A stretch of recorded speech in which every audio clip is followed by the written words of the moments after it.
Jocelyn K. Glei. Unsubscribe.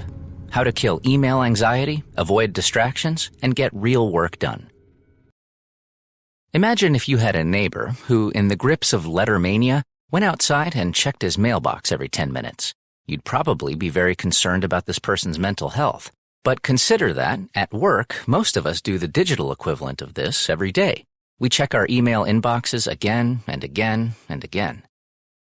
These blinks reveal that email and similar services are ruining our productivity and flow. Luckily, as you'll soon learn, we can stop being slaves to our inboxes. Blink number 1. Addiction to email checking is keeping us from attending to what's important in life. How many times per day do you stop to check your email? Do you try to avoid it altogether, or are you one of those people who hits refresh again and again, waiting for the next message? Even if you know you're a little obsessive, you may be more addicted than you think. Just consider this unsettling statistic. The average office worker checks their inbox 74 times a day. This isn't because people are given a 10-minute deadline to reply. It's because the very act of checking email is addictive. Perhaps you think that an inbox overflowing with unread emails is a daunting task waiting to be tackled, but that's not exactly the case. Each of these unread messages holds out the promise of a pleasant surprise, of some interesting or fantastic news. So even if the thought of getting back on top of your post-weekend messages gives you the jim jams, you'll still be drawn to the task. We get addicted to the jolt of joy that some messages give us. Our addiction comes from a primal impulse that seeks out positive rewards. It's this impulse that drives us to check our inbox over and over, even though we're unsure when the next reward will arrive. It keeps us sifting through the endless junk mail and boring work and family messages to find those rare gems that make us feel excited and alive, whether it's an email from a long-lost lover or a near-forgotten friend.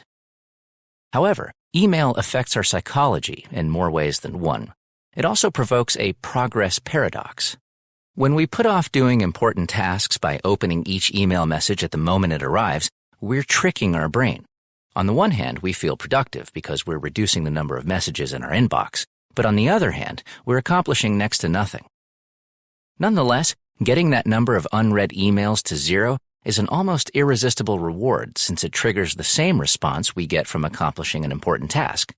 But any email that can be swiftly discarded is generally insignificant and has no impact on our long-term goals. So don't let this feeling of false progress fool you. There are more important things you could be doing with your time. Blink number 2.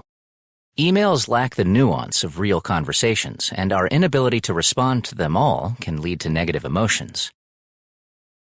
Here's an all-too-common scenario.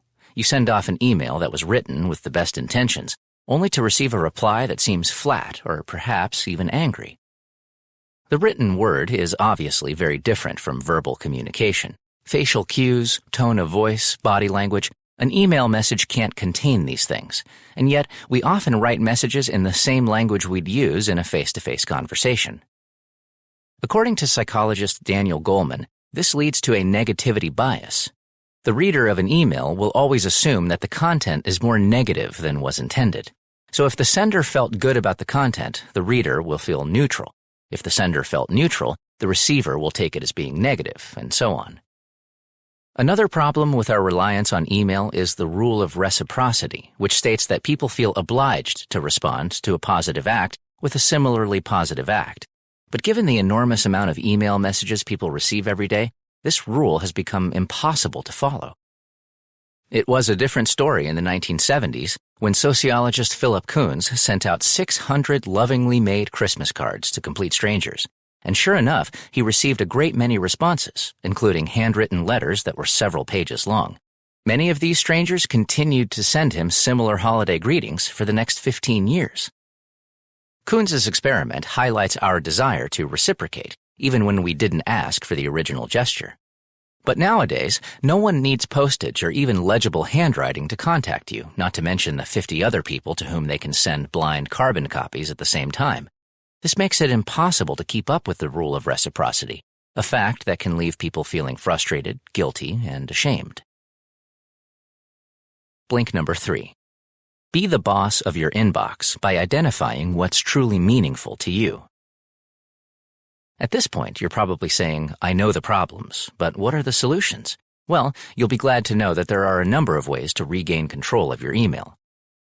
One of the good things about email is that you're in charge of everything, how it looks, what it says, and when it gets sent. But you also have a say in how many emails you receive. Remember, no one is pointing a gun at you demanding that you immediately respond to an email or that you respond in a certain way. It's good to keep in mind that the more emails you send, the more emails you are likely to receive. This brings us to our first exercise, which is to take a moment to think about how you determine what work is important to you. Meaningful work should be seen as contributing to your life and legacy. So ask yourself, am I working on something that is going to make me better at what I do? Is it improving my career or the lives of others? Important work might be writing a book, improving your public speaking skills, or teaching creative writing to others. Whatever it is, you need to identify it because until you do, you won't be able to use email in a meaningful way. To stop wasting your time, you need to have something meaningful toward which to direct your attention. Only then will you be able to stop yourself from checking your inbox 100 times a day and wasting your time writing meaningless responses. It also helps to write down the different jobs and tasks that contribute to the meaningful work. This will help you prioritize and make sure that whenever you're using email, it will be in relation to something that's important. Blink number 4. Set strict times for dealing with email and devote your morning to meaningful work. Chances are it would be unreasonable to remove email from your life altogether, so the question becomes, how can you figure out the optimal amount of time to spend on email? For this, you should create a daily routine that suits your needs. No matter who you are or what you do, it is probably best to avoid starting your day by checking your email messages. If you start going through your inbox before you've even brewed a cup of coffee or had a bite to eat, you're essentially letting other people set your priorities. Before you know it, you'll be wasting time and energy by responding to meaningless messages. Instead, devote the first 60 to 90 minutes of your day to meaningful work. Sure, your meaningful work might include writing an important email, but sticking to this rule of thumb will keep you from scrolling through all your unread messages and wasting your day's first precious hour. The morning hours are a valuable time. It's a time when your mind is fresh and sharp. It would be a shame to waste that clarity on random emails.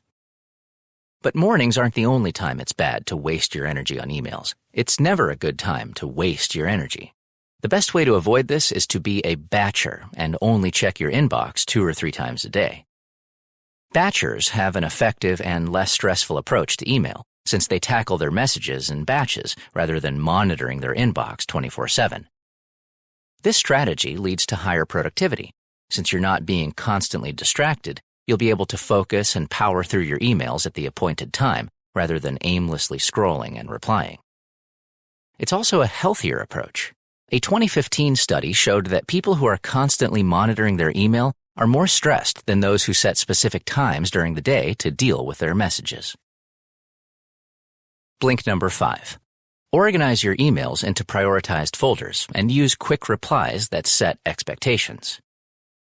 If you've ever looked at your hundreds of unread email messages and thought, there has to be a better way, well, you were onto something. There are some easy tips and tricks to help you make the most of your daily batches of time. The first is to customize your inbox and create useful folders. With the right settings, your incoming emails will even organize themselves. To start with, you can set up different folders with varying degrees of prioritization. This way, emails from your boss and other important coworkers will be directed to a devoted folder marked urgent. Those from other contacts will go into other folders that remind you it's okay not to deal with them immediately. Separating important messages from less important messages will make it that much easier to maintain your productivity. You can also make a new habit of using quick replies that set clear expectations. It's only a matter of time before you receive an important message that requires a lengthier and more thoughtful response than you have time for. So what's the best thing to do? Push aside the more urgent and meaningful work? Type up a rushed response that you'll regret the moment you send it? Neither of these solutions is ideal. In such a situation, the smart response is to send a quick response, one that lets the person know that you've received their email and that a full response will be given as soon as possible. It might go along these lines. Dear Karen, thank you for your email. I agree we need to discuss these new developments. Unfortunately, I'm currently facing a deadline on an important project. I will send a more detailed message by the end of next week when my schedule clears up. Sending a considerate email like this takes just a minute or two, and it not only allows the recipient to set their expectations accordingly, it also lets them know that you're thinking about the issue and not ignoring them. In our final blink, we'll give you a few pointers on how to write a scintillating email message. Blink number 6. Effective emails are concise, to the point, and considerate. These days, everyone seems to be extremely busy. This, in large part, is due to the many different distractions that we all have to deal with, the endless stream of incoming email and text messages, phone calls, not to mention any number of social media and news updates. So how can you get the attention of customers and coworkers, family, and friends? You have to write effectively, and the best way to do this is to be concise. Otherwise, you run the risk of losing the receiver's attention before they've really started reading. A great way to prevent this from happening is to make a clear point right at the start. Say you want to invite a professor to speak at a conference you're putting together. Don't spend the first few paragraphs gushing about how much you admire her work and explaining what the entire conference is about. Provide a quick introduction and get right to the point with your proposal. Also, consider the expectations of your recipient and put yourself in their shoes. Ask yourself 2 questions. Are they angry, sad, happy, excited, overworked? And then, what are they expecting from me? With this in mind, you should have a good foundation for how to compose your message and decrease the risk of misunderstandings. This will ultimately make your efforts more productive since you won't need to waste your time clarifying or explaining yourself later on. Let's say you've been tasked with making workplace improvements and are prepared to tell your boss about your new ideas. If you forget to put yourself in your boss's shoes, you might forget that she's busy this week and spend half a day writing a 3-page email that she won't have time to read, when it would have been better to send a brief and efficient message that lets her know that you're prepared and excited to present your ideas whenever time permits. Whomever you're writing to, be sure to consider how your message will most likely be read. You've just listened to our blinks to Unsubscribe by Jocelyn K. Glei. The key message in this book is that the days of wasting time on meaningless email messages are over. It's time to reclaim your inbox and take control of your daily work life. With a few simple changes and some new habits, you can prioritize your life so that you're spending your time on what matters most. How can you apply the ideas of these blinks to your life? Use VIP notifications. Generally, you're better off if you don't check your mailbox more than twice a day, but there are always some people you don't want to make wait. Your boss, for instance, or your most important client. In such cases, you can compromise and set up your smartphone to notify you whenever a message from one of these VIPs comes in. This way, you can still refrain, by and large, from checking your inbox except at the designated times. We'd love to hear your thoughts about our content. Just drop an email to remember@blinkist.com with unsubscribe as the subject line and share your thoughts.